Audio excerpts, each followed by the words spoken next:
नमस्कार दोस्तों, क्या आपको रोज सुबह पेट साफ करने में परेशानी होती है और घंटों बैठने के बाद भी पेट हल्का नहीं होता है? अगर हाँ, तो इसका मतलब है आपको कब्जी है, कॉन्स्टिपेशन है। मैं doctor Kishan Kushwaha, consultant general and laparoscopic surgeon. आज हम आपको इस वीडियो में कब्जी यानी कॉन्स्टिपेशन के कारण, लक्षण और इलाज के बारे में साइंटिफिक जानकारी देंगे। इस वीडियो को अंत तक जरूर देखें। चलिए आगे चलते हैं। अब हम जानेंगे कि कब्जी यानी कॉन्स्टिपेशन क्या है। देखिए, सामान्यतया एक स्वस्थ व्यक्ति का रोजाना 1 से 2 बार पेट साफ होना चाहिए। जब व्यक्ति को सप्ताह में 3 बार से कम मल त्याग होता है या मल बहुत कठोर होता है या फिर मल त्यागने में बहुत ज्यादा जोर लगाना पड़ता है, तो इस स्थिति को कब्जी यानी कॉन्स्टिपेशन कहा जाता है। अब हम जानेंगे कि कब्जी क्यों होती है। देखिए, कब्जी होने के पीछे बहुत सारे कारण रहते हैं, जिसमें सबसे पहला कारण है पानी की कमी। कम पानी पीने से आंतों में जो मल होता है यानी स्टूल होता है वो सूख जाता है और इसकी वजह से कब्जी हो जाती है। पॉइंट नंबर 2, फाइबर की कमी।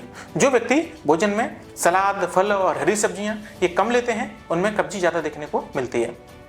पॉइंट नंबर 3, जो व्यक्ति तला हुआ, मसालेदार खाना और फास्ट फूड ज़्यादा खाते हैं, उनमें पाचन बिगड़ता है और ये कब्जी पैदा करते हैं। पॉइंट नंबर 4, अनियमित दिनचर्या। जो व्यक्ति देर रात को सोते हैं और सुबह देर से उठते हैं, उनमें कब्जी ज़्यादा देखने को मिलती है। पॉइंट नंबर 5, तनाव और चिंता। तनाव और चिंता की वजह से पाचन बिगड़ता है और कब्जी डेवलप हो जाती है। पॉइंट नंबर 6, दवाइयाँ, जैसे आयरन, कैल्शियम की दवाइयाँ, मॉर्फिन यानी कि अफीम, और जो व्यक्ति एंटी डिप्रेसेंट लेते हैं, उन लोगों में भी कब्जी देखने को मिलती है। Point number 7, sedentary life style. जो व्यक्ति ऑफिस में बैठे बैठे घंटों काम करते हैं, वॉक नहीं करते हैं, उनमें भी कब्जी देखने को मिलती है। पॉइंट नंबर 8, बार बार शौच को रोकना यानी मल त्याग को टालना। जो व्यक्ति ज़्यादा ट्रैवलिंग करते हैं या फिर जो व्यक्ति ज़्यादा ऑफिस में रहते हैं, स्कूल में रहते हैं या फिर बच्चे, ये संकोच की वजह से मल त्यागने से बचते हैं। और कुछ व्यक्तियों में बवासीर या फिशर होता है, तो वो व्यक्ति दर्द के डर की वजह से शौच जाने से बचते हैं। उसकी वजह से जो बड़ी आंत होती है, उसमें जो स्टूल होता है यानी मल होता है, वो लंबे समय तक रोका रहता है। इसकी वजह से जो आंत होती है वो पानी को सोख लेती है, मल सख्त और कठोर हो जाता है और कब्जी डेवलप हो जाती है। अब हम जानेंगे कब्जी के क्या क्या लक्षण होते हैं, यानी कब्जी के क्या क्या सिम्टम्स होते हैं। कब्जी का जो पहला सिम्टम होता है वो है मल त्यागने में कठिनाई। दूसरा है मल का कठोर होना, पेट में भारीपन और पेट का फूलना, भूख का लगना, सिर दर्द और चिड़चिड़ापन, और मल त्यागने के बाद भी पेट हल्का नहीं लगना। ये सारे कब्जी के लक्षण होते हैं। अब हम जानेंगे कि कब्जी से बचने के लिए क्या खाना है और क्या नहीं खाना है। सबसे पहले जानेंगे कब्जी से बचने के लिए क्या खाना है। कब्जी से बचने के लिए आपको फाइबर युक्त आहार लेना है, जैसे फल, सलाद, हरी सब्जियां, ओट्स, दलिया और चोकरयुक्त आटे की रोटी, ये आपको ज़्यादा खानी है। दूसरा है आपको दही और छाछ खूब लेना है, इनमें प्रोबायोटिक्स होते हैं। और आपको खूब सारा पानी पीना है, यानी कि 10 से 12 गिलास पानी प्रतिदिन आपको पीना है। अब हम जानेंगे आपको क्या नहीं खाना है।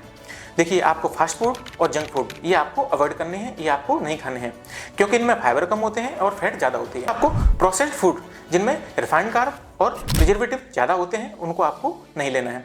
मैदा और उनसे बनी चीज़ें नहीं लेनी है, क्योंकि इनमें फाइबर ना के बराबर होते हैं और ये मल को कठोर बनाते हैं। कुछ लोगों को दूध और डेयरी उत्पादों से लैक्टोज इंटॉलरेंस होता है, इसकी वजह से गैस, ब्लोटिंग और कब्जी हो जाती है। तो ऐसे लोगों को दूध और डेयरी प्रोडक्ट अवॉइड करने हैं। अब हम आपको कुछ लाइफस्टाइल टिप्स बताएंगे जिससे आप कब्जी से बच सकें। आपको रोजाना 30 मिनट वॉक करना है, आपको योग भी करना है, सुबह उठने का एक फिक्स समय करना है, आपको पोटी नहीं रोकनी है। जब भी आपको पोटी जाने की इच्छा हो तो आप उसी समय जाएं, क्योंकि इससे आदत बिगड़ती है और आपकी दिनचर्या भी खराब होती है। टॉयलेट में आपको लंबे समय तक नहीं बैठना है। मोबाइल और न्यूज़पेपर लेके तो आपको बिल्कुल नहीं बैठना है। आप स्ट्रेस को कम करें, इसके लिए आप मेडिटेशन या पसंदीदा म्यूजिक सुन सकते हैं। अब हम आपको कुछ घरेलू उपाय बताएंगे जिससे कब्जी से बच सकें। सबसे पहला है सुबह उठते ही 2-3 गिलास गुनगुना पानी पीना है।